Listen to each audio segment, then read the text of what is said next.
mystery and horror, the air itself is filled with monsters. Children of the night, what music they make. He's alive! He's alive!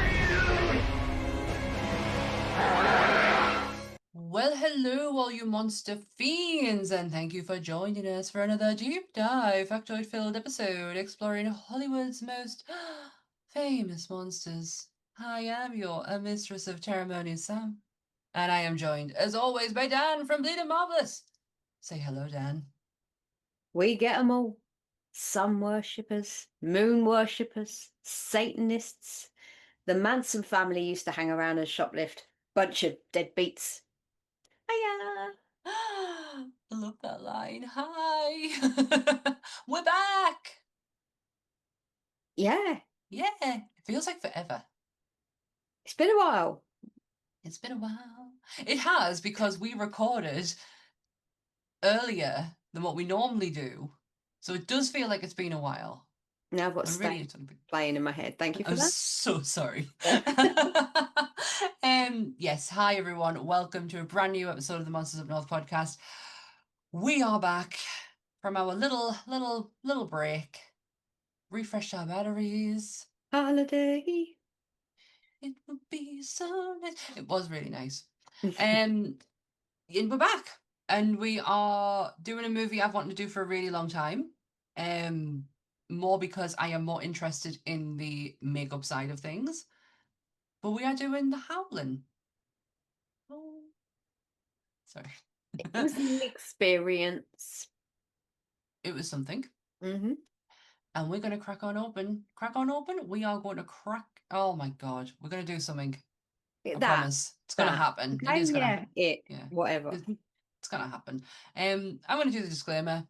And then we're going to crack on open the Howling. Sure. Everything discussed in today's episode is our opinions, and it's our opinions alone. And if you'd like to discuss anything from today's episode, please come and join us on our socials or in the comment section where we can have an open discussion. But what we won't have is anyone coming for us and telling us our opinions are wrong, because we can all agree to disagree in fandom. So let's keep it fun, keep it kind, and keep the toxic behaviour out of nerdism. Don't be a dick. Just don't do it. No. Don't do it. No. We've even got stickers that say don't do it. Just don't do it. Mm-mm. Mm-mm. Mm-mm. Sure. The Howling is the 1981 horror film directed and edited by Joe Dante, written by John Sayles and Terence H. Winkless, based on the novel of the same name by Gary Brandiner. The film follows a news anchor who, following a traumatic encounter with a serial killer, visits a resort secretly inhabited by werewolves. What she has witnessed, she cannot escape. What he has become, he cannot control. And what you experience, no one will believe until you come face to face with the inhuman fear that is the Howling. That's a hell of a tagline. Genuine, full-on tagline. There's I nothing. couldn't There's no even room at the bottom incorporate- for all the names. No. I couldn't even incorporate the whole "and Monsters Up North brings you," because it was. I would have said that is the Howling, and we are bringing you the Howling. What a movie! Right, now which version did you watch? Did you watch the edited for UK audience, or did you watch the original? How am I going to know which one I watched? Because of the opening scene. What was your opening scene? The exploitation porn that's in it. Yeah, I saw that. Yeah, now that is the general release in the US that went out, but the UK didn't get that version. So this is why I got so bloody confused when I started watching it. And I thought, I don't think I've seen this film. I don't think, when you have that moment where I know I could swear blind I've seen this film. And then all that bit happened, and I was like, I don't know what I'm watching. I've never seen this before. And it was a whole weird moment I was having. And I'm not, now I'm unsure at all if I've ever seen it because I feel like I've either seen so many clips of it, my brain's Yeah. pieced it together and filled in the gaps, or I have genuinely seen it, but I saw the version without the exploitation corn at the beginning, and I I saw that. yeah, eh. Yeah, I saw low boobs. Lots of boobs, lots of bush, lots of Yeah. Just hanging all out. general men with tights on their head at one point. I was like, okay, this is this is something that I wasn't expecting. I couldn't decide who. At one point, I thought I was watching Dawn of the Dead in the TV studio. Then it was the Crazies. And then I was like, oh, I'm starting to piece together where people are getting inspired by this film. I'm starting to get that. I'm starting to see where Dog Soldiers comes from. You can see the inspiration in the werewolves a million 100%. %. Not just because they were bipeds, but because the look, The like look, the all look. yeah. Yeah, that adorableness, if that is a word, that is brought in because the Dog Soldiers werewolves for me are the most adorable creatures that have ever been created, and I would do anything to have one sitting in my home. That face alone, I just wanted to smush it. I could see that running through this. It was a little bit more edgier, but it worked, and I'm starting really to appreciate the hind-legged werewolf. Mm, the I, I'm, s- yeah, I'm starting to get it, like, because I was always like, this should be a wolf. mm-hmm. But now I'm looking at it as in, that is more dominating and more scarier, that I am actually more enjoying that version of werewolves. Yeah, I mean, everybody, or we, as we all know, everybody's automatically gonna say, "Oh, the best werewolf movie is American Werewolf in London." Yes, we're not disputing any of that. No. We're not ranking at this point Mm-mm. because the same people worked on it. You know, Rick had to move from the Howling over to American Werewolf and left it to Rob, who was his apprentice, to do this. Now, it was started, it was in motion, they had the ideas, Rob just needed to execute everything, which Yeah. he did. And we're not saying that you know, the transformations are do you know what I mean? We're not Yeah, comparing. yeah. You No, can't, no. be totally different films. But Landis was the one who insisted on the four-legged one, the quadruped, and Bottine, sorry, I will Routine. never get that right, and that's me being a heathen. um I'm just going to call him Rob from now on, but Yeah, it'd be easier.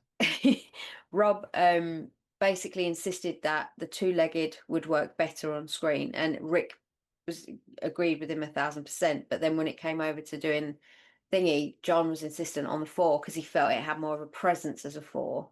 So luckily, it's two totally different types of werewolves. It is, I love the distinction between the two. I love the fact that we're not just looking at one that's then just being put on its knees and vice versa. Yeah, Um, I'd love the fact that there's two directly distinct looks. It's just a fucking goddamn shame that these movies came out at the same time. It really is, because I feel like Rob's work is completely underappreciated because the I'm just gonna get into the makeup side of it now. The transformation of it is so fucking clever. mm-hmm. It, for me, almost beats Baker's transformation in it.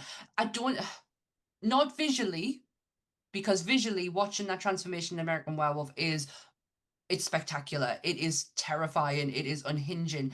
The techniques though that Rob used for me were a little bit more, oh shit, I can't believe you did that. Yeah, I mean there is a lot of hoo-ha about Rob on set and how hard he is to work with. Um, Mm, there was a lot of stuff saying, and it's not because he's an asshole, it's because he was such a perfectionist. And Joe used to lose his temper with Rob quite a lot because there was this one time he was getting Robert Picardo into makeup and it took him all day. He had to send the camera crew home because they were into overtime before he'd even let the guy leave his trailer to actually even get on set to film anything. So they wasted days in makeup because Rob was so much of a perfectionist. And like in the end, they sat down with him and they went, what's going to help this for you? And so then he got saying how the walls were lit. He got saying how they were filmed or moved. He had this whole negotiation worked out in the end, which I think helped him get them out onto the set more because he Yeah. could then Visually put everything, because he has Yeah. to, what he wants you to see, he can only do on here. He Mhm. had no control over the lighting, over the positioning, or anything like that. That's not his job. He just has to make something visually work. But for it to work fully for him, he had to be fully immersive with the character while it was being filmed. And what you've also got to remember is the makeup that initially is planned out is Rick's makeup. Mhm. He has to go in on the master of freaking not only makeup but hair work as well, and do something to make it not Rick Baker's anymore. Mhm. Without But he's changing still, the fundamentals that the studio had agreed on as well. yeah, So exactly. He had a lot. There was a lot here. Rick's name at this point is huge. It like still is today. But he has to go in on the master and take over, and that must be like something really, really daunting. Like I can't even express properly how I think he would have felt about it, because it's like, oh shit, here's what I've done. Fucking finish it. but the You just thing finish it. about, yeah, thing is about Rick though, he trusted Rob so much. I'm glad. They met just purely, and I know I think we talked about this on the Rick Baker makeup episode we did, Monsters of Makeup or whatever we called that. We definitely talked about it then. But Rob wrote Rick a letter, and he drew a picture and asked Rick to sign the picture so he could have an autograph. And instead of signing the picture, Rick invited Rob to come and then work for him as an apprentice. Just off the back of him writing him a little picture, like drawing a picture in this for an autograph.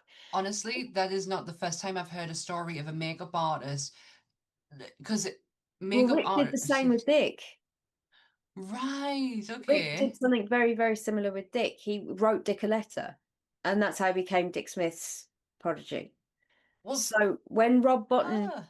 yeah, see, this is the thing as well. When Rob Botton, stop calling him that. When Rob saw Dick came to set for some reason, Mm-hmm. and he played him that daily. Have you seen that story?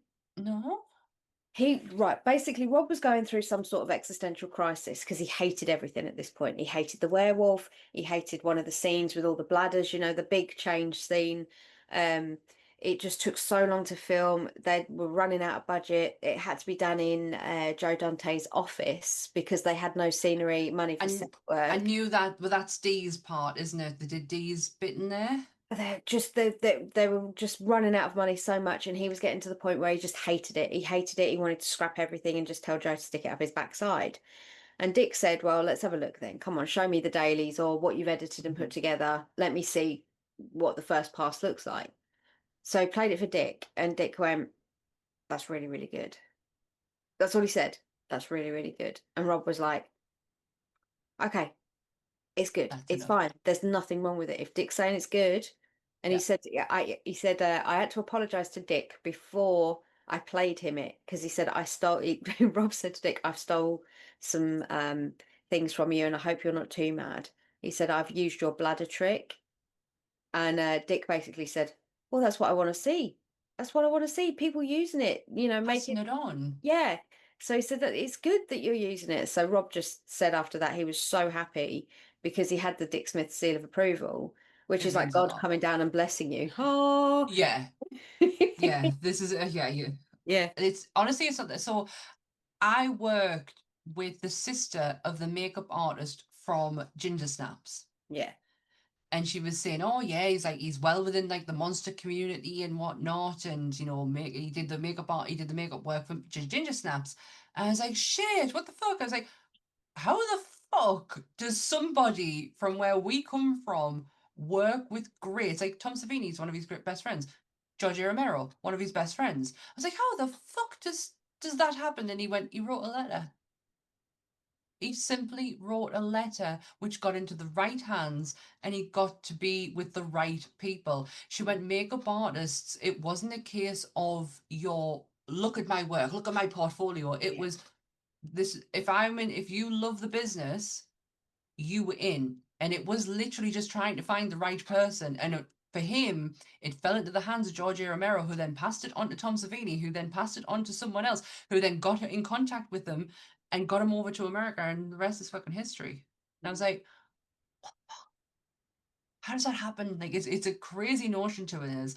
And I remember when we spoke to Neil Marshall, it was one of the first things I asked, because he is from my place. He is from where I'm from. And it's like, how the hell does somebody from where I live get to be a big fucking Hollywood director? Like, how does that happen?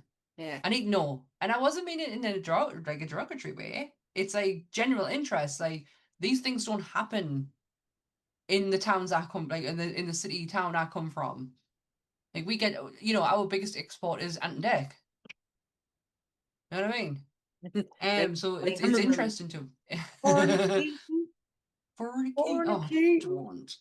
don't. The more of it, I just want to forget about that. Never gonna happen. Fornicating with your cold cuts. But Dan did mention the one of the techniques, which is something that he improved. I don't want to use the word improved, because you don't improve Dick Smith's work, but yeah, you would adapt. Brilliant word.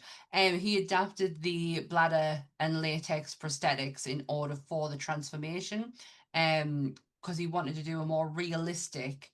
Now, I don't know, and it's something I couldn't find out, whether or not the two were talking to each other about the transformation, and were they trying to make sure that the transformation wasn't the same, because as we know, Rick's is and probably will always be the most impressive transformation from man to werewolf that has ever been put on screen. Well, I'd like to think so, because if you look at the IMDb for the Howling, it just classes Rick as a consultant. Yeah. And then it classes Rob as the creator. Right. So right.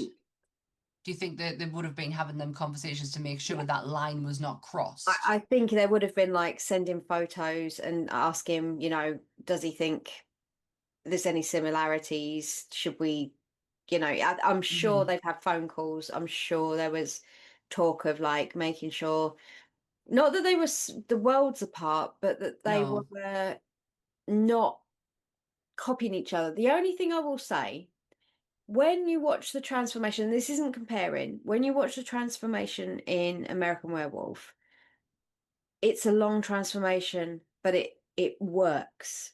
In the Howling, the transformation is so long to get to anything more remotely of moving.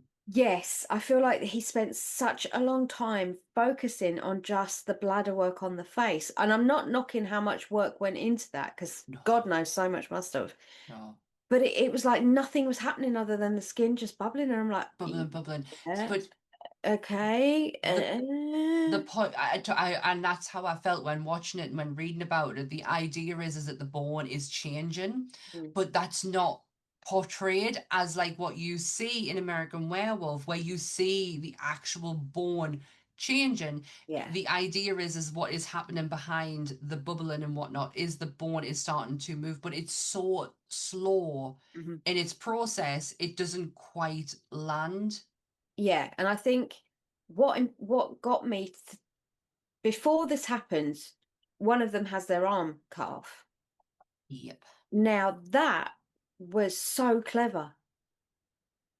Yeah. I can't figure out, unless it was stopped and they replaced it, and Stop motion. Yeah, I wasn't sure whether it was or not, because I thought that was done so well, that how it changed from werewolf hand to human hand, but it was done in a way which, obviously, you've got to remember, this is 1981, CGI is in its infancy, and by CGI I'm talking about the pew-pews from Star Wars, where they use the utmost version of CGI is matte paintings and a few little neon scribbles on the negatives and stuff for the movie, the film cells. Yeah. So you're not going to get much out of that. And the reference point they have for most of the werewolf films up until that point, because there was 3 that came out, wasn't there? Wolfen, American Werewolf, and this one at the same time. So they didn't have these as references. All they had was Larry the Lurker and his phasing in and phasing out kind of like transformations that they did with Jack Pierce and Lon Okay. Chaney Jr. So that was their reference. And this is what I loved about this one. The fact that they got permission to consistently use that throughout this film as Yeah. like always been on in the background in some Yeah. way or another. And then they even had Claude Rains quote off the speech about, the wolf infamous being. Wolfsbane at night, says his Oh, president's speech. So it's like everything tick, tick, tick. He just Joe managed to pull something off there, which I don't think American Werewolf did. But then is it in that universe where they are acknowledging that these things exist? So I don't know. I'm not 100% sure. mm, And I don't even want to try and answer it because I don't want to upset anyone. yeah, I'm only new into the werewolf world, and honestly, it's down to the Wolfman. The yeah, Wolfman started my whole love affair with werewolves. That now it's I look at it so differently than how I used to. Um, and I appreciate so much the work that goes into it. yeah. Um, especially like you can't not when you learn about this movie, you can't not go and look at American Werewolf because they are both done at the same time by 2 people who know, love, and work together. So it's interesting to see the 2 different contrasts of it, but the transformation is sorry, the arm chopping it's stop motion, and it's the only stop motion that they could use that looked seamlessly in cut. They Mhm. tried to use it a few other times, it just didn't work, and it was the one that was so seamless. They were like, that's it, that's the one that we will end up using. um but honestly, the look of these werewolves are absolutely stunning, They really are. stunningly beautiful. Even Miss D. Wallace in her transformation. What you mean? Her I sent you that photo because the minute I saw it, Rob was half watching it because he was painting my Rob, and I looked and I just burst out laughing when she came up, and Mhm. I went, she looks like uh, oh my God, she looks like a Brussels Griffon. So Mhm. if anybody is listening and you're not driving your vehicle and you have your phone in front of you or a computer, laptop, or something, literally Google D Wallace in the Howling and then Google what a Brussels Griffon looks like. And I'm not joking. That is it's purely The exactly like minute Dan sent it, I didn't even have to read the message. I saw the picture and knew exactly what she was talking about. There's apparently a did you there's, see what the saying was why he chose to make her look like that though? it was her choice. Well, apparently it was because she wanted to show she was fighting against the tradition or the ideals of what the other werewolves were. She wanted to show she was a new breed. I read that she wanted to show femininity. It looks like a totally different animal. Why did it have a tiny little button nose like a dog? And Because she why wanted to look cute. it didn't It didn't work? work. It didn't work. It doesn't. It's adorable Yeah. but not in the same respect as how I'm looking at the other werewolves. Well, when you're building up to such a like, she's there giving this interview to show herself and her new glory, and the other guy is like, let her do it, and he's screaming at them in the camera room to keep filming, and you're expecting like savagery or just that kind of like massive pointy ears with a little tufts on the top and the big old Hmm. snout, and then you get a Brussels Griffon staring at you, and I was like, wow, It really yeah, throws the ending, to be it honest, does, because yeah. it really does. I love Dee Wallace. Mm. We did a movie with Dee Wallace not long ago on Nerdy Up North podcast, and I was like, I don't even think she's in her horror era. Dee's never fucking left it. No, She's always been there. yeah. How did I not know this? Like, she's always been here. Well, she at the time of filming this, she was engaged to her husband in the film, in real life, Yeah. Bill. I hated his character. What a piece of shit. Get in the bin. She was engaged to him in real life, and Is this he was the one who died? well, this is the first film out of two that she worked with him on because he was in Cujo with her. Oh, because there was one when she did The Frighteners. She 95, he died. So it'd be about it around was yeah. him, yeah. So yeah, because when she did The Frighteners, he passed away, Mm. and she had to go backwards and forwards from New Zealand to America. She thought it was on the production company's dime that was doing it, and it wasn't. It was Peter Jackson who was personally paying to make sure she got home and got back safely, and then she was fully taken care of. Because Wow. that's what kind of a guy he is, the fucking best. I mean, we've always screamed how great Peter Jackson is. Oh my gosh, I did not know that was him though. Yeah, I think I'm pretty sure it was him because they were engaged when this film was being filmed. So it must have been a very strange dynamic for them to have a real connection in real life and then not get to really show that very well on It was camera awful. because this was a horrible relationship in every way. Like the one thing about Dee is the woman can act. Oh, can I she? mean, you look at her, you see her in Cujo, you see her in E.T., you see her in uh, any of Rob Zombie's movies. She plays such different characters, but you know it's Dee Wallace. You know that she's done way more than Yeah. that, but these are just ones off the top of my head. This movie, she looks absolutely stunning in, by the way, may I say. Fuck you, Dee Wallace. But like Yeah. her acting ability just seemed to have fizzled out a bit in this. I don't know whether it was the direction or the editing or it just seemed There was something, empty. yeah, yes, there was something very lacking. When you, if you've followed or been, or, seen Dee in other movies, you are right. You're like, oh shit, yeah, she's got the chops there behind her. But she was dead behind the eyes. Well, I did see something that said that she was very uncomfortable with the nudity and the whole sexual elements of the opening scene because she has a no nudity clause in all of her contracts. The actress who does get nude, Yeah. so did she, Yes. and she did not but she doesn't, what she said was, I don't care about being naked, I'm fine with that, don't give a monkeys, don't care. However, I do want, if it's going to be on film, I want a level of control over that. Yeah. I get control who sees this, so Mhm. therefore it should be the same on camera. She didn't like the idea that because of the how it was pitched to her is, yes, you will be, by her choice, she was fine to do the nudity part, but we will only see this bit, Because there'll be the smoke from the midriff. fire Yeah, covering you and all that, yeah. not the case at all. So when she saw the final cut, she flipped her shit. Yeah, because what happened after that then was that the lovely Playboy magazine took stills from the movie, Yeah. published without her permission, and Hmm. then next thing you know, there's naked pictures of her in Playboy Everywhere. magazine, and it And she goes, has and she and she couldn't has stop no it. control. No Yeah, control whatsoever. The whole point of what she was saying is, I controlled it. yeah, I controlled who saw that. I was fine walking on set being naked. It doesn't bother me, mm, but I made that choice. yeah, She did not make the choice for them Playboy to go and do what they did. That yeah. is dead. It's this whole He's film has a weird concept though, like really strange. The way it opens up, regardless of the exploitation corn scenes that they filmed, especially for this as well, it was Oh, I did not read that part. I did not know that. yeah, they filmed those parts especially for this movie. They weren't like scenes Oh. they'd pulled out of a dodgy old porno. Um, Well, I'm kind of glad in a way. yeah, Like, because it was controlled and yeah, it yeah, wasn't I'm kind real. of glad.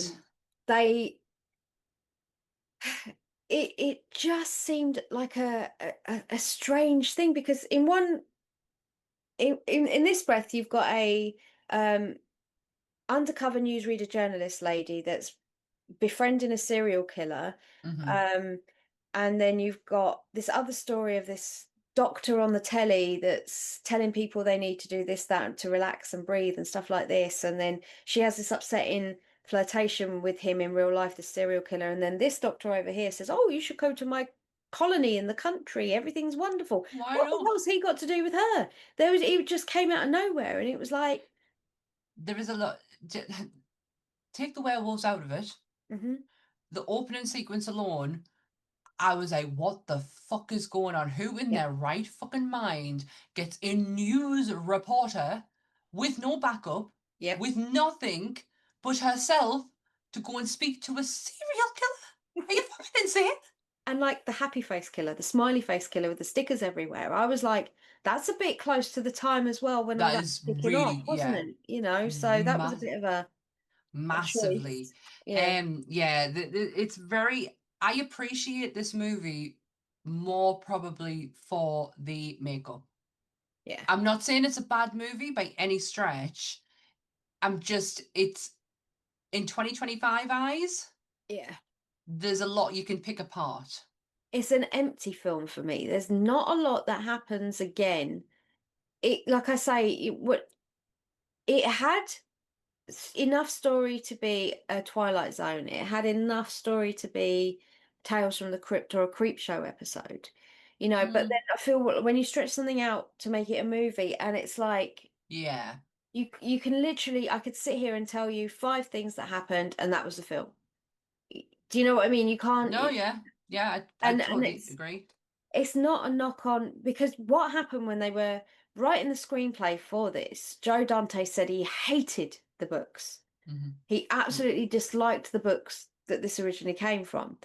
And he said it in an interview that was on telly, and then the author stood up and called him out on it and was like, "Oh, so you don't like these books?" And he's like, "Not really, no." And he went, "Well, I wrote them." And it was caught on camera. Joe was made to look like a real asshole. I mean, I I have no think issue. I've seen that. Yeah, I have no issues with people being honest. If Joe was being honest, that's fair. That's Joe's point of view. Joe's also the one that got the money, and you shouldn't have optioned your book if you didn't want people to make it into a film. So there's two sides of stuff, you know. You've Yeah. got to understand when you write a book, that book isn't going to be word for word, scene for scene accurate when it gets put into the film. They are going to do what they want to it. There'll be clauses in the options where they can fiddle about with it. They can take artistic license and rewrite a lot of it. And you're not going to have a say in it because you've No. already received your But royalties, your bonus, whatever you're given for your options choice. also there is like oh, I've just had a great in my head what I was gonna say. There's what do you call it? I know what I want to say. There's artistic, not artistic license, but there is some like artistic creativity when you are reading a book and you can interpret it one way and it be something completely different to what the author was intending. But isn't that the idea that of art is subjective? Yeah. And that's what I was trying to say. Yeah. The reason the book did so well in the first place, and the book could be a load of shit, but it was because who endorsed it was the reason it possibly did better than what it was because Stephen King's name was behind it. He was asked to endorse the book, and he did. And that's possibly why it got into the hands of George Anthony and, you know. Well, Joe was the third director, from what I can work out, that was offered this movie. It fell through 2 other directors' hands before it got to Joe.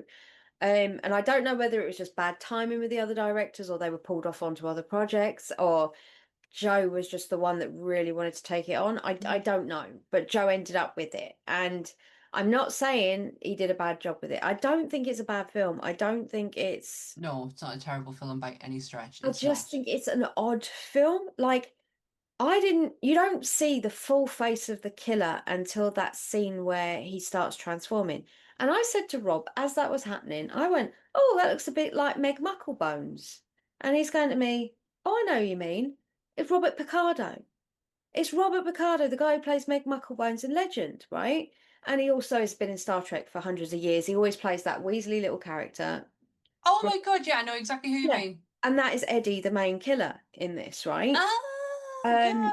and it took me ages to work that out because the first time you see him, his face is all sort of started to get mangled already before the bladders go off, and then he's pulling a bullet out of his head and doing all this other stuff. And I was like, There is okay, some impressive body horror in this what the movie. hell's going on here? So then I looked into it, and it turns out that Robert made a very silly comment about how many hours he had to sit in makeup on the DVD like extended edition where they all do the little interviews and stuff like Mm-hmm. that.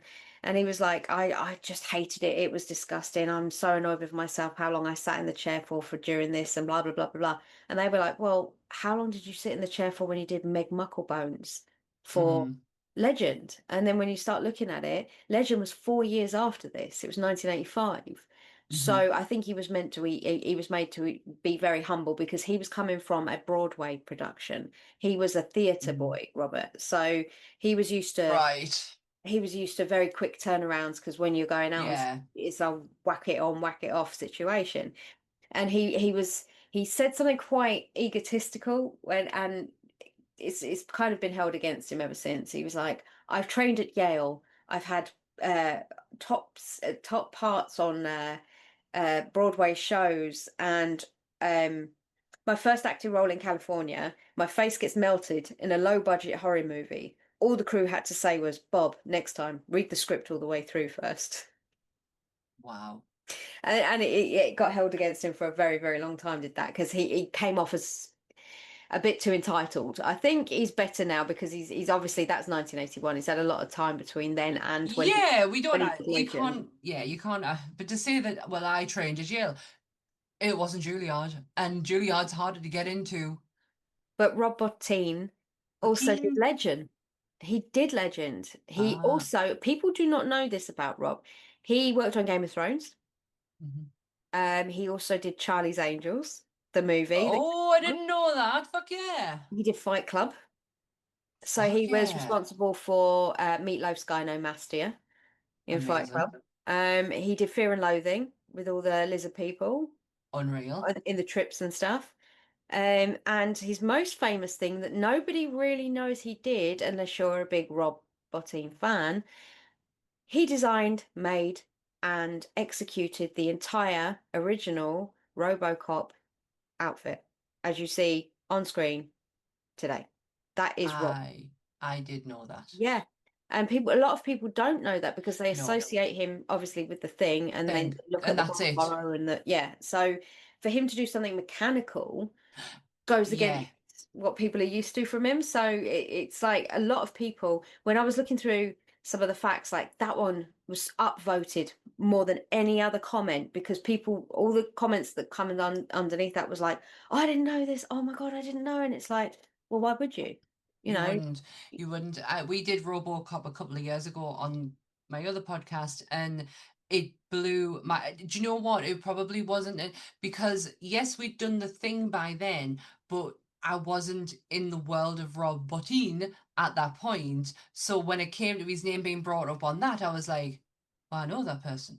I know that person. The work he did on RoboCop is some of the most mad. It's unreal. This every part of that suit is a section, yeah. and how they orchestrated it. It's absolute. It's mwah, chef's kiss on his behalf. See, now, if you'd have said to me he worked on that movie, I would have gone, okay, he did the Melty Man. Yeah. No, Yes. Yes. him. Yes. I would have said, yeah, 100% he did him. And I'm sure he Definitely. probably did have something to do with that. But, Oh, 100%. That's him. That is him.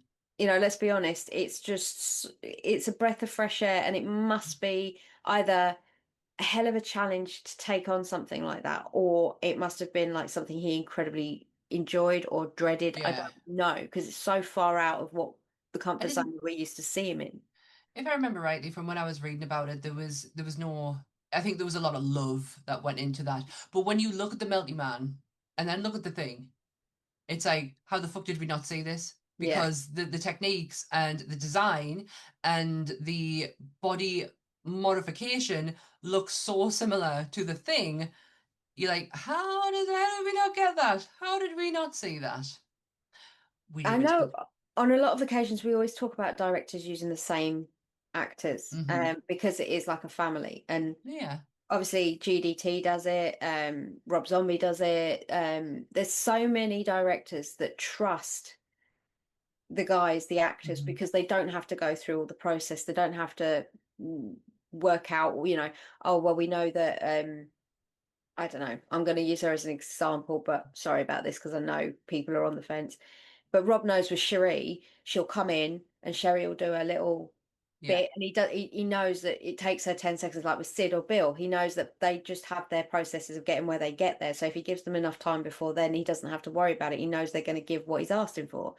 So hence why the directors use the same actors. Now Joe is very similar because he's used a Mm-hmm. lot of these actors and actresses throughout his entire career now. And Yeah. one of them was actually the girl that I think should have probably had more of a part. She should have been she should. Yes, I I thought she was loved going to be the her. final girl. I thought she was going to be the Me final too. girl, her best friend, like Mm-hmm. Dee And her Wallace's best friend. eyes. Yeah, God, her she eyes.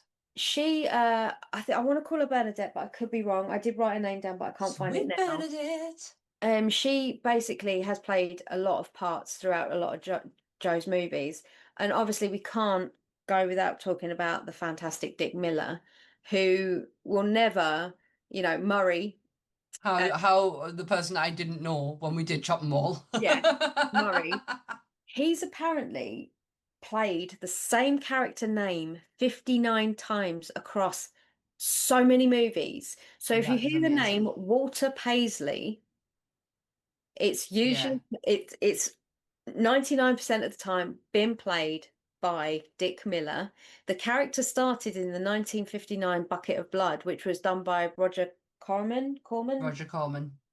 who Yeah. obviously did Chopping Mall, Yeah. and also had a cameo in this, by the way.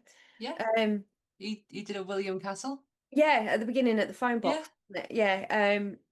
So there's like this ongoing joke as well. Like Joe loves Easter eggs. Joe loves people finding things in his movie. So he set this one up. And this was before Joe even really had the provenance he had, which came from Steven Spielberg off the back of this movie, because Steven Spielberg then went, okay, this guy, I see what he's doing here. He's got Yeah. potential. We can get somewhere with this. We just got to give him a direction. And that's what I think lacked in the Howling. They knew what they wanted to do, Mm-hmm. and it just took very strange turns to get to where they were going. Oh, 100%. If you don't have this movie, by the way, Joe Dante doesn't go on to do Gremlins. Exactly. Yeah, Steven Spielberg did not get, like, this was what he saw Mm-hmm. that inspired him to give Joe the money to go and do Gremlins, or put his Mm-hmm. faith in Joe to have the meetings to get as far as Gremlins. So Yeah. as much as everybody loves Billy Peltzer and Phoebe Cates and, well, Zach Galligan, Phoebe Cates and Dick Miller and everybody else, and Howie Mandel because he voiced Gizmo, as much as everybody loves those guys, no, this film, This one. this is the one. This one. I just hope that this third one, Joe Dante, has something to do with it. No, apparently it's Chris Columbus. Oh, okay, interesting. That was the Interesting. last I heard. Last I heard was Gremlins 3 is got a release date of 2027, and it's Chris Columbus, which I don't hate. No. Because Chris Columbus does do kids movies well. Well, like tween. I don't even know if you call them kids movies. He's responsible Tweens, for the first couple. teens? Yeah, he's responsible for the first couple of Harry Potters, and guys, I have talked about him 1,000,000,000 times because yes, he is the guy responsible for Adventures in Babysitting. So Yeah, I it's was just trying to piece together in my head why I've seen Chris Columbus in the last couple of days. I watched the John Candy documentary. yes, he did a lot of work with John Candy, obviously. And also the relationship that John Candy and John Hughes had. They were best friends. They were like brothers. And Yeah. Chris Columbus was the one who was explaining that. And when he came on, I was like, are you drinking something from are you drinking the youth? The living life of youth, because you seem to be getting younger. Yeah, him and Chris Columbus and Robert Zemeckis don't seem to age. They seem to have No, paused at some point. they just seem to be retracting backwards, and they seem to be getting younger. I was like, your skin, I need your doctor. Yeah. Jesus Christ. There was a face in here that I recognized straight away, and I don't know if any other people would have, which was, do you know what? I'm going to kick myself because I've had this section open for friggin' ages. I've gone and moved it. You talk about John And, Carradine. sorry? You talk about John Carradine. Yes, Mr. Yeah. John Carradine. If you don't know who John Carradine is, he is the patriarch of the Carradine family. Carradine family, which expands to Keith Carradine, the late great David Carradine, and many more other Carradines, because there's fucking hundreds of them. But Keith Carradine, if you are not familiar, is Martha Plimpton's dad. She is a Carradine. He was also she was in the Goonies. And She was Parent. in, she was in the Grey's Anatomy episode I watched not long ago. Also, Keith is he was the father of Penny in Big Bang Theory. Mm. He's been in Dexter, he's been in Criminal Minds. But David David, with Kill Bill, yeah. yeah. I did a whole read on the Carradines because the minute I saw John Carradine, I was like, okay, I've never seen a John Carradine movie before. I'm interested, and he has such a distinct face. This the Carradines do. They don't all look alike, No. but they have something about their face where you're like, you're a Carradine. But there's something, but they don't all look the same. Yeah. It's not like the Arquettes, where you can distinctly tell you're an Arquette. Yeah. Yeah, honestly, I was in also he was like part of Cecil B. DeMille's company back in the 30s. And he's played Dracula before, and Yeah. Yeah, he's the he played Dracula in the House of Frankenstein. yeah, how yes, House of Frankenstein, House of Dracula, Billy the Kid versus Dracula. Yes, this is a genuine film title. Nocturna, granddaughter of Dracula. He made a career and a fortune out of B movies. Yeah. He also in this he was called Earl Kenton in this, and Hmm. that was Joe Dante using the name of the director of House of Frankenstein Yes. to name. But this is when you start looking at all the Easter eggs Joe puts in, because when you watch when they get taken to this lovely island that they go and stay, in this colony on, and it's called Clonelly or Clonwelly. Um, and that was the name of Lawrence Talbot's village in Wolfman. Yes. Oh my God, the So references to Wolfman in this yeah. is crazy. Then you've got lots of nodbacks to Piranha, in a Yes. lot of the work that was done. There's insane amount of stuff that Joe was just quickly like sliding in there, kind of, you know. Yeah. There's a lot of werewolf movie directors' names that were used for the characters as well. So he paid homage to the men before him who have done, or the women, I don't know. No, definitely all men. Who have done werewolf movies and incorporated them in the character's name. When you go to Dr. Wagner's office, there is a picture of Lon Chaney Jr. there. Obviously, you've got the Wolfman playing in the movie, and yeah, Claude Rain. I died. I like kind of went, oh, Claude. It was his heavenly birthday the other day.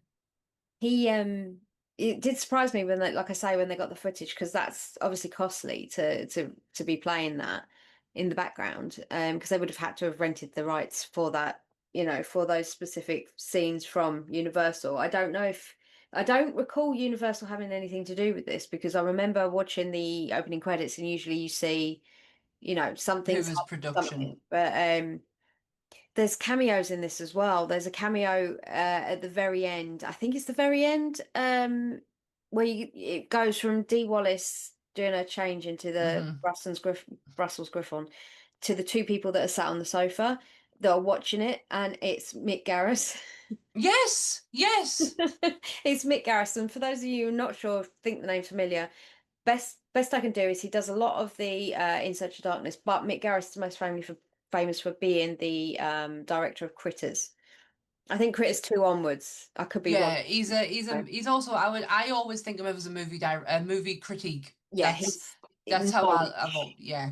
Oh God, yeah, yeah. Yeah, the guy is. You don't want to take him on. Also, You really don't. also apart from Roger, they had Forry in it. Now, some people know who Forry is, some people don't. Forrest J. Ackerman. Oh He shit, yes, sorry. he's Yes. he's the guy that was responsible for bringing Monsters of Filmland, the book, the magazine, um, out, and he made his entire career out of that magazine, until the day he passed away. And there was a homage to him at the beginning, because they had his one of the episodes in the window of Dick's shop, and I then just Forey's walking around in the shop, just yeah. randomly walking around in the Just background. So when you meet Earl, he talks about UFOs and cattle mutilation. And around the time around this time of when the screenplay for The Howling was being wrote, John Sayles was also working on another movie very similar with UFOs and cattle mutilation called Night Skies. However, the project was then dropped and Spielberg chose E.T. over that. I can see I think he made the right choice, even though I will never, ever watch that movie ever again. I don't want. To me, it doesn't exist. Never. Fair enough. It's too emotionally heartbreaking. It really is. I remember the last time I ever watched it was when my sister was young. She Danny watched the last 45 minutes and she sat and broke her heart at the end. She was inconsolable for hours. And I was like, that's it. I'm done. I no longer want to watch this movie ever again. Do not put it on. I do not want to see that, even though I went on the Florida ride so many times and got got ET to say my name in so many different variations. Did The you know there was? set. Oh, Yes. go on. No, I was going to say that. Did you hear about the deleted scene? No. I'm very Remind glad. us because I've read so much about this Yes. movie. I'm very glad they did this. They got rid of this because this would have taken the movie into Gremlins territory, I think. Um, Basically the end-ish scene where they're all transforming in the cabin when it's just been set on fire and everything like this. Mm-hmm. There was all these full-size head-to-toe makeup werewolves, and they actually shot them out of the barn, like physically, pew, out of the barn. And I don't know why. It wasn't even like they were galloping. They even called them the rocket werewolves, right? Um, they said it looked so ridiculous when they went into editing. They just couldn't make it look good. Like the effects were there, and they just said no matter how much it just looked like pew, Pew pew. pew. It just looked Oh, so ridiculous. I So didn't see that. yeah, I'm glad they cut that because I think that would have been absolutely It horrific. sounds terrible. Um, to be honest, this film was actually done in 28 days. That is plus reshots and that is plus special effects as well. And they exceeded budget as well, which I can see how they did in one way because they only had a budget of 1.5 million, which okay, I say only, that's a lot of freaking money, but Yeah. like 1.5 million for the size of the cast and the fact that Rob liked to spend the money. Yes, he did. Rob was, we need this, we need that. You want this to look good, then you need this, Then which you is need this. understandable. But Yeah. 1.5 million in 1981, that's still a lot of money, but obviously not enough for what they needed. So because Yeah. they ran out and they had to do a lot of the close-up shots, obviously in offices and with It no. was I've just got me note there. It was Dee Wallace's final transformation because I think it was shot in sequence as well. Yeah. Which Joe does tend to like doing. He likes to shoot in order. And it's the final one. They did it in his office, and you can see the difference. You can clearly see that they're not in the same place as where the studio is. What I was going to mention was the set work. So the art director was Robert A. Burns, who had previously been working on Texas Chainsaw Massacre in 1974. Many of the dressings of the movie, so overheads, some shots, some like exterior stuff, and it's all taken from Texas Chainsaw. As in, he took it from the set and used it in this movie. Yeah. Also, the armchair, the corpse armchair in Texas Chainsaw, that is actually in Walter Paisley's bookstore. I think I must have missed that, but yeah, Yeah. that's pretty cool. Yeah, but this is what you were saying though about Easter eggs. They're fucking everywhere. It's a runaway. Literally, it's one of those things when you become more aware of what you're looking for, you see more. But Yeah. box office, this smashed it. Really, by 1981 terms, it was like 1.5 million budget, but box office it took 17.9. Do you think that's because of the two werewolf movies coming out? People are like, Yeah, we need to see the two to werewolf compare. fever. Yeah, werewolf fever massively. I mean, people might go, "Oh, well, Dan, that's only like 16 million more." 16 million.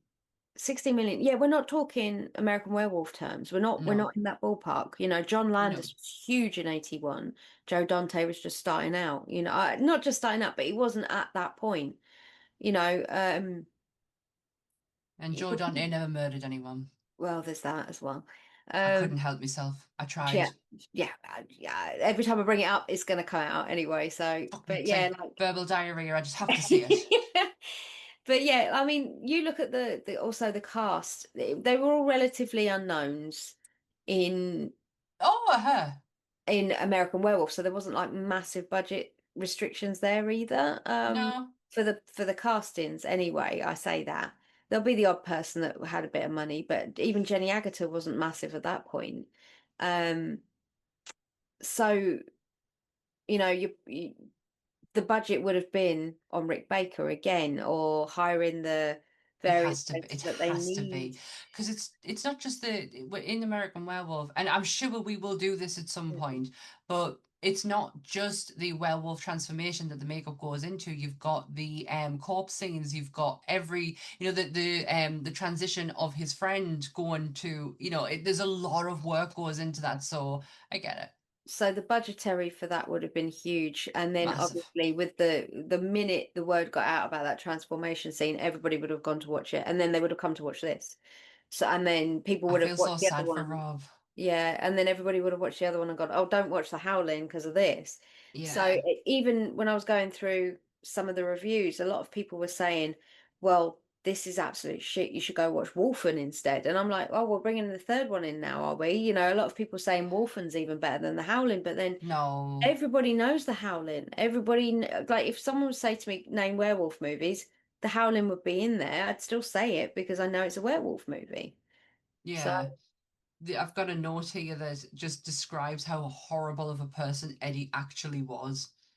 When you think about it, Eddie is ultimately responsible for the destruction of Karen's life. Oh, 100%, yeah. He assaulted her, which leads to his allies covering up his brief death by sending her to the colony to be killed or turned. Her husband then gets turned and commits infidelity with a local necromancer. When Karen tries to escape, she gets turned. However, she makes the plan to go on live television to ensure that she doesn't lose her humanity. So Eddie is the downfall of everything to do with her. I went like this assaulted bit, right? Mm. I Did he didn't assault really, her? I didn't see that. I saw him put his hand on her shoulder and was like really creeping her out whilst making her watch that exploitation stuff at the beginning. Do you know when she does the whole silent scream? Mm, There's a yeah, and then silent. he There's a moment. disappears, and so I'm I like, hate that silent scream. mm. There was something weird about it. Maybe that was the undertone. We're supposed to think, oh, that's what's happening right now. She's so scared she can't scream, and I get that, but don't. Yeah, like I say, it's not my favorite Dee Wallace movie for her acting abilities. I will say that. No, it's not. I mean, don't get us wrong, she's fucking beautiful. Not knocking the woman Beautiful. at all because I think she's fantastic. I love She's it. she's an institute in you think of horror icons, and one particularly comes to mind, Tom Aikens, because it's his 90th birthday today as we were recording. She is up there with horror icons. Oh, She really she's is. classed as an OG Scream Queen. She's up there with Jamie Lee and everybody. Dee Wallace. I When you look at the Scream Queen Hall of Fame, she's up there. I would put her higher. If we had a hierarchy, I would put Dee really high, up high above Jamie Lee. I just think there's something so personal, so like beautiful about that. I'm not taking this one into account, but everything else that I've seen her in, she just loses herself completely. The only thing that is recognizable about Dee is her eyes. I have no more on this movie.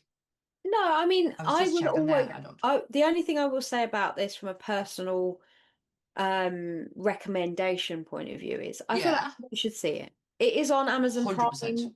It's a paywall job it is, so it's £3.49 if you want to go watch it on Amazon Prime. There probably are other places to find it, but that's where I found it. And that's the full US version, which you get to see quite a lot of. Everybody needs to see this. Yes, 100% agreed. And it's not for the storyline, it's not for the acting, just for the sheer appreciation of practical effects work. It's a masterclass in how one man worked and how one man's brain works.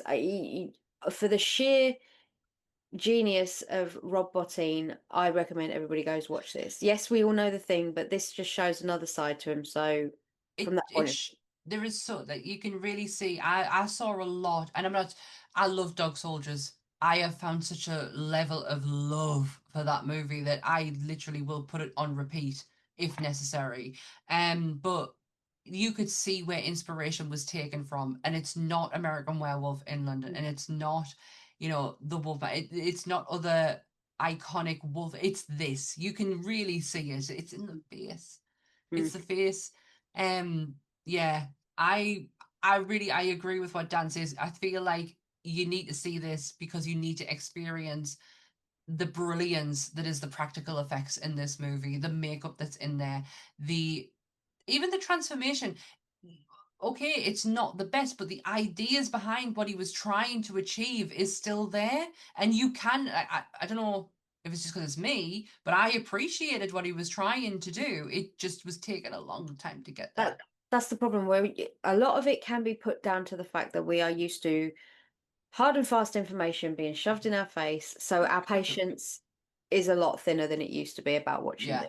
So I try and bear that in mind if something's taking a bit of a time when I'm watching it. But I did feel like this was 3 minutes of Dee Wallace stood there going at him doing exactly the same thing with his face, and she could have been running out the door at that point. She could have whacked him with something and legged it, and I'm like, why are we still here?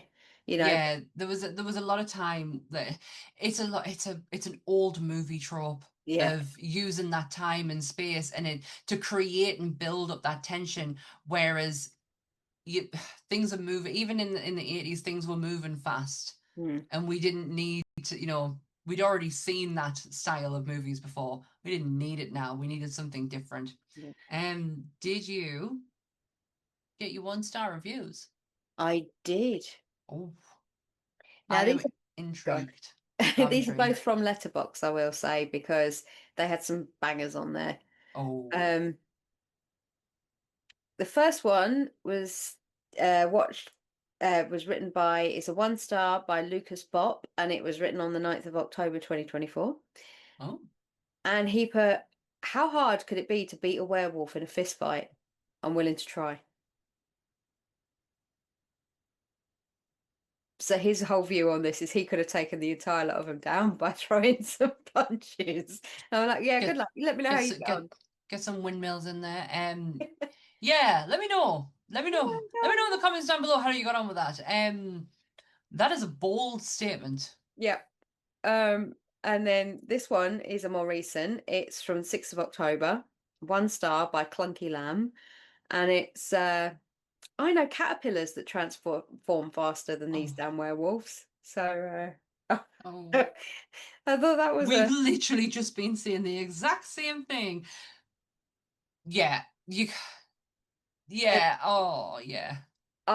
Just for context, the other ones that were coming up, and this was 1/2 a star, and they were some of my favorites, the two that I said, but this was a 1/2 a star one that was left in 2020, and the review literally just says dog shit. And that's what you're up against. So you're having to sift through something that should take you maybe, I don't know, 5 minutes, ends up taking 20 because you're sifting through people with these god awful reviews. That's not a review, that's an opinion. No. There's a difference. Yeah. I've heard Dan say that on many occasions. Like every time we get to this point though, it's like when we do the 1-stars, it takes me so long to find anything, because if you're going to put a review, review it. You're allowed to put an opinion in the review. That's fine. Yeah. But don't just leave a 2-word response. Wank, crap, dog shit, bollocks. See that?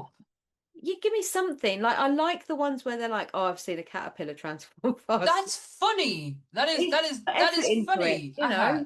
Yeah, there's a little bit of a creative spark in there, but just going bullshit. Why? Like, just give something. They give something. They said a caterpillar moved faster than transformation. You can't argue with that because it is actually true. Yes. But just to say something is shit, it infuriates the fucking life out of us, because why? Yes. Just because. Why? Well, I'm sorry, the world doesn't work on just because. Anyways, did you do your 666 degrees of Jake? Of course I did. Oh, okay, right. Okay. Right, You are want we to? sitting comfortably? Yeah. It's a long one. Oh, okay. Go. Okay, so the thing we didn't actually talk about is this next bit. Oh, Dr. darn it. George Wagner was played by Patrick Shit, yeah. McNeil. Sorry. His most famous part was playing John Steed in the 1960s UK TV show The Avengers. Not Yeah. that one, okay? No. His co-star Diana Rigg, who sadly Oh, passed in 2020, played the OG Olenna Tyrell in Game of Thrones, and most famously said the words, "Tell Cersei I wanted to know it was me." yes. Cersei, Cersei was played by Lena Headley, who has played many roles, 300, Fighting with My Family, Dread, and also played Sarah Connor in the 31 episode Terminator TV show that ran from 2008 to 2009. 17 of those episodes featured a character called Catherine Weaver, who was played by Garbage's front woman, Shirley Manson. Yeah. Garbage sang the Bond theme for the 2000 release of The World Is Not Enough, starring Robert Carlyle, Robbie Coltrane, and Pierce Brosnan. Pierce Brosnan had a cameo in 1987's TV show Moonlighting, starring Sybil Shepherd and Bruce Willis. That's how I know Bruce. Bruce has a huge career spanning over 45 years. Movies include 12 Monkeys, Armageddon, Sixth Sense, and Die Hard, to name but a few. He played a character called Paul Kersey in 2018's Death Wish, alongside not only Vincent D'Onofrio. and Elizabeth Shue, aka Thor, Dawson, and Chris from Adventures in Babysitting. Oh, So you got a oh. twofer. You got a twofer on that one. Wow. Wow. Mm. Did not know that. I did not know about Shirley Manson Mm. at all. The fact that you brought Bruce Willis into it. That's how I know Bruce. Because my took a mum was whole- obsessed with moonlighting. Yeah, Sybil got her own TV show based off the back of that. I love the Sybil show. Yeah, which was she had the girl that was in Urban It's Legend. Leonard's mum was in it.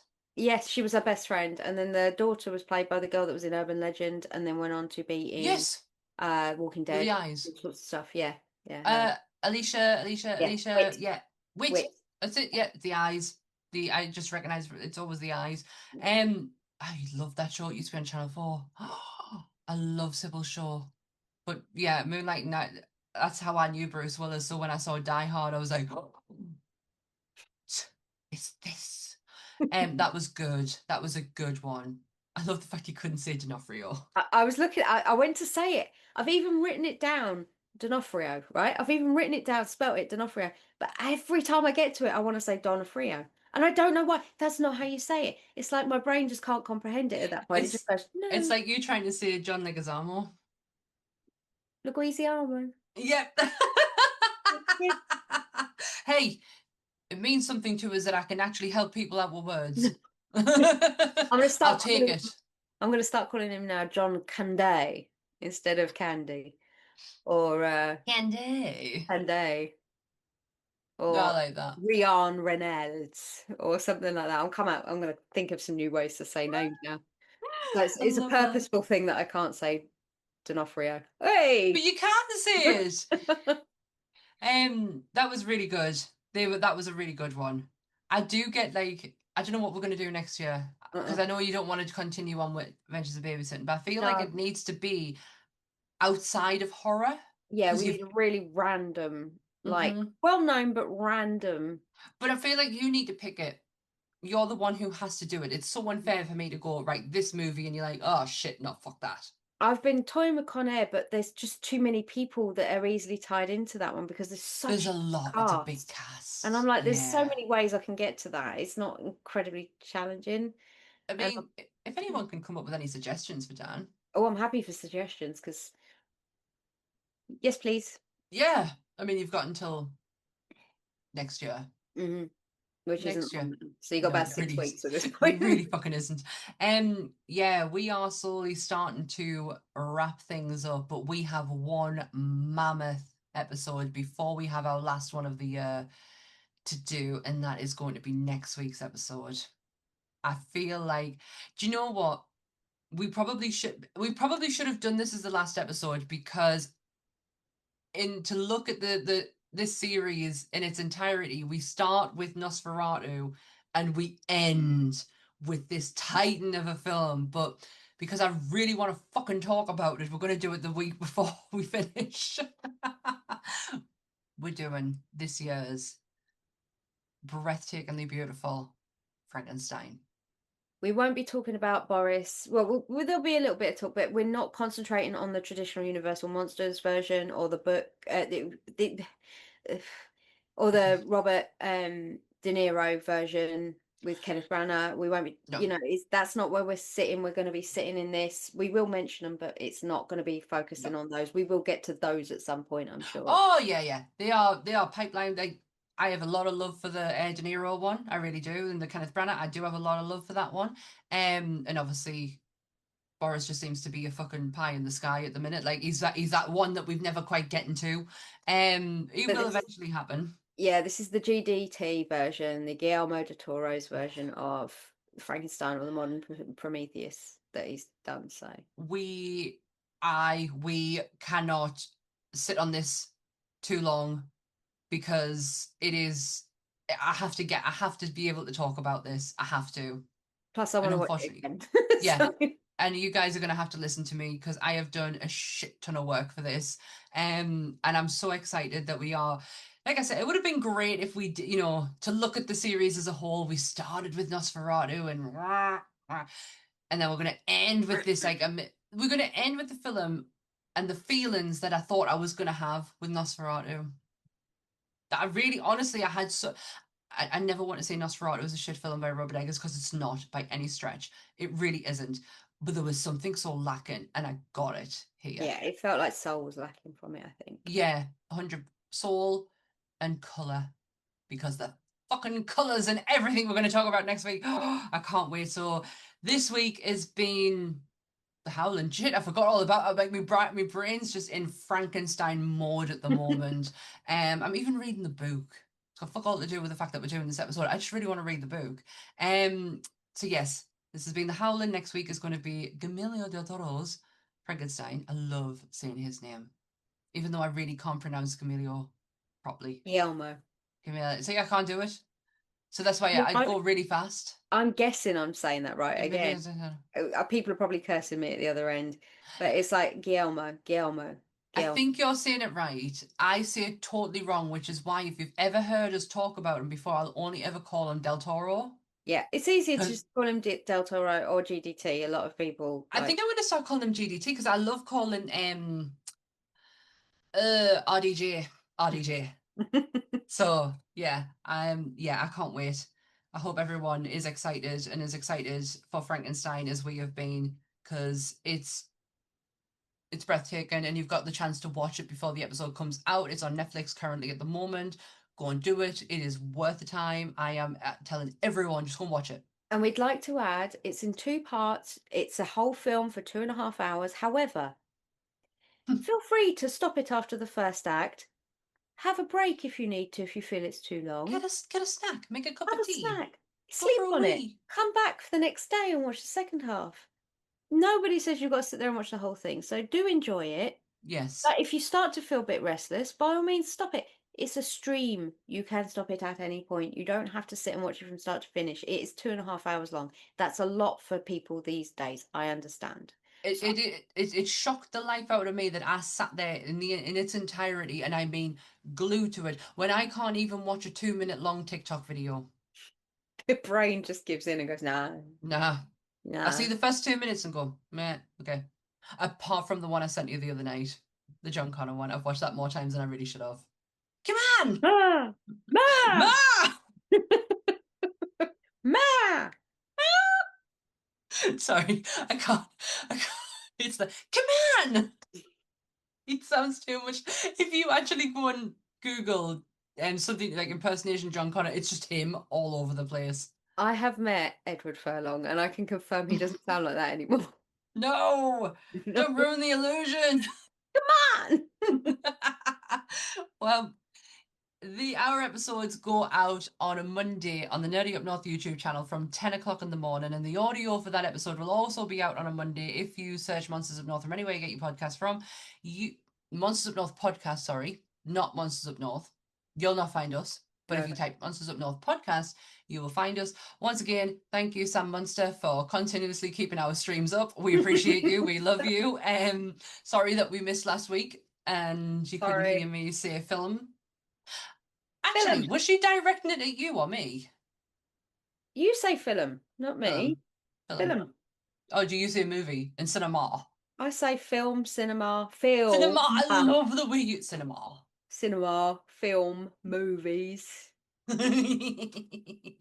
Film. Yeah, thanks, Sam Munster. We appreciate you. We love you. The links for a Bleading Marvelous, and Monsters Up North, and Nerdy Up North are where, Dan? I didn't see anything else. They're the same. They haven't changed. Oh, okay. Still got Jason down there. They're looking good. I haven't seen you for like two and a bit weeks. They're still looking really good.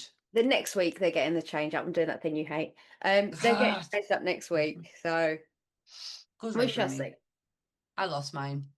I don't have acrylics anymore. I've never had them for years, but my genuine long nails, like my actual nails, I lost them all. I lost them to Disney. The snapped. All right, Sam's nails at Disney. Sorry, I had like birds and that tweeting around us like in mourning because of my nails. There was a little funeral. Can we all take a moment, please? Can we take a second? Thank you. It's appreciated. Well, if there's nothing else left to say goodbye, Dan. Sorry to scare you, man. I thought you was a cowjacker. Bye. Stay spooky, everyone. Bye.